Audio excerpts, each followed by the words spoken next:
ఈరోజు ప్రవేశపెట్టిన budget almost 10కి 8 మార్క్స్ ఇవ్వచ్చండి. ఎందుకంటే అగ్రికల్చర్ మీద స్పెషల్ ఫోకస్ ఉంది ఈసారి. దాదాపుగా 100 డిస్ట్రిక్ట్స్లో ప్రొడక్షన్ని పెంచడానికి ప్రభుత్వం చాలా ఏర్పాట్లు చేసే ఆలోచనలో ఉంది. దీనివల్ల 1,17,00,000 మంది రైతులకు లబ్ధి చేకూరుతుందనేది ప్రభుత్వం చెప్తున్నమాట. అండ్ దీనికి తోడు కిసాన్ క్రెడిట్ కార్డ్స్ 5 లక్షల రూపాయల పరిమితితో కిసాన్ క్రెడిట్ కార్డ్స్ రైతులకు ఇచ్చి వాళ్ళు ఏదైనా రుణం పొందే విధంగా ప్రభుత్వం వెసులుబాటు కల్పిస్తుంది. ఇది కూడా ఒక పాజిటివ్ పాయింట్గా అయితే మనం చూడవచ్చు. ఈ గతంలో ఏంటంటే వివిధ సెక్టార్స్ మీద ఎక్కువ ఫోకస్ ఉండేది. అంటే అగ్రికల్చర్ ఒకటి, రైల్వే ఒకటి, డిఫెన్స్ ఒకటి, ఇలా వివిధ రంగాలు మాట్లాడుతూ ప్రయారిటీ ఇచ్చేవారు. కాకపోతే ఈసారి ఏంటంటే ఇతర రంగాల గురించి ప్రస్తావన తక్కువగా ఉంది. ఓవరాల్గా చేసిన బడ్జెట్ ప్రసంగంలో అగ్రికల్చర్ మీద ఎక్కువసేపు మాట్లాడారు. అగ్రికల్చర్కి ఎక్కువ ఫోకస్ ఇచ్చామని చెప్పినట్టుగా సంకేతం ఇచ్చే విధంగా ఈసారి అయితే డిస్కషన్ సాగింది. అండ్ ఇప్పుడు ఏంటంటే మనకు కీలకమైన జంక్షన్లో ఉన్నాం. ఒకటి, డొనాల్డ్ ట్రంప్ అక్కడ అధికారంలోకి వచ్చిన తర్వాత రూపీ పతనం అవుతోంది.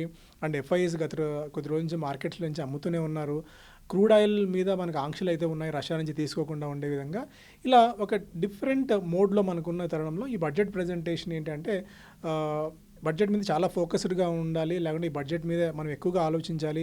ప్రపంచం అంతా అసలు మన బడ్జెట్ ఎలా ఉండబోతుందని చూస్తున్న తరుణంలో ఒక డీసెంట్ బడ్జెట్ని ఈసారి నిర్మలా సీతారామన్ గారు 8వ అయితే ప్రవేశపెట్టారు. ఆమె స్టార్టింగ్లోనే ప్రకటన చేసిన పెట్టినప్పుడే గురజాడ గారి మాట చెప్తూ దేశం అంటే మట్టి కాదు, దేశం అంటే మనుషులు.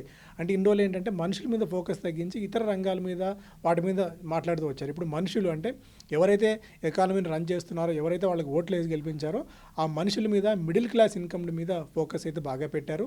అందువల్ల పర్సనల్ ఇన్కమ్ ట్యాక్స్ విషయంలో ఇంతవరకు 7 లక్షల రూపాయలు ఉన్న పరిమితిని ఏకంగా 12 లక్షలకు పెంచారు. దీనివల్ల ఎవరికైతే ₹1,00,000 దాకా నెలకి ఆదాయం ప్రాఫిట్ అంటే వాళ్ళకి జీతం వస్తుందో దాదాపు 70,000 నుంచి 80,000 రూపాయల దాకా, గరిష్టంగా ₹1,00,000 దాకా బెనిఫిట్ అయితే ఉండే అవకాశం ఉంది. పర్సనల్ ఇన్కమ్ ట్యాక్స్లో చేర్పుల వల్ల కొంతమందికి అంబిగ్విటీ ఉంది, ఓల్డ్ ట్యాక్స్ రిజిమా, న్యూ ట్యాక్స్ రిజిమా అని.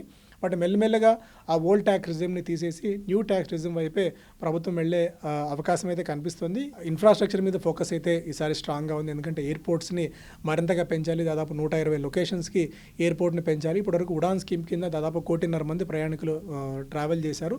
వాళ్ళ సంఖ్యని 4 కోట్లకు పెంచాలి అన్న ఆలోచనలో కూడా ప్రభుత్వం అయితే ఉంది.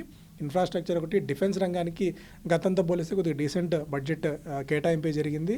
అండ్ ఫిజికల్ డెఫిసిట్ విషయంలో కూడా చాలా నియంత్రణలో ఉంటాము అన్న ఒక సంకేతాన్ని ప్రభుత్వం ఇచ్చినట్టే చెప్పుకోవచ్చు. బట్ ఓవరాల్గా అయితే మెజారిటీ థర్స్ట్ అంతా కూడా మిడిల్ క్లాస్ని ఫోకస్ చేసుకుని ఇన్కమ్ ట్యాక్స్ రిబేట్ని ఎక్కువగా 7 lakhs నుంచి 12 lakhs అనేసరికి ₹1,00,000 వరకు నేను ఎలాంటి ట్యాక్స్ కట్టాల్సిన అవసరం లేదు అని చెప్పి ఒక్కసారిగా జనాలు దాని మీద డిస్కస్ చేసే విధంగా చేసి ఇక మిగిలినవి ఏవి చేసినా కూడా పెద్దగా కామన్ మ్యాన్ దాని మీద ఫోకస్ చేయనట్టుగా దృష్టి అంతా కొద్దిగా మరచినట్టు అయితే కనిపిస్తుంది. ఎందుకంటే దాదాపు ₹1,00,000 కోట్ల వరకు ఈ ట్యాక్స్ రిబేట్ వల్ల ఎకానమీలోకి వస్తుంది. అంటే ప్రభుత్వానికి ₹1,00,000 కోట్లు గండిపడబోతుంది.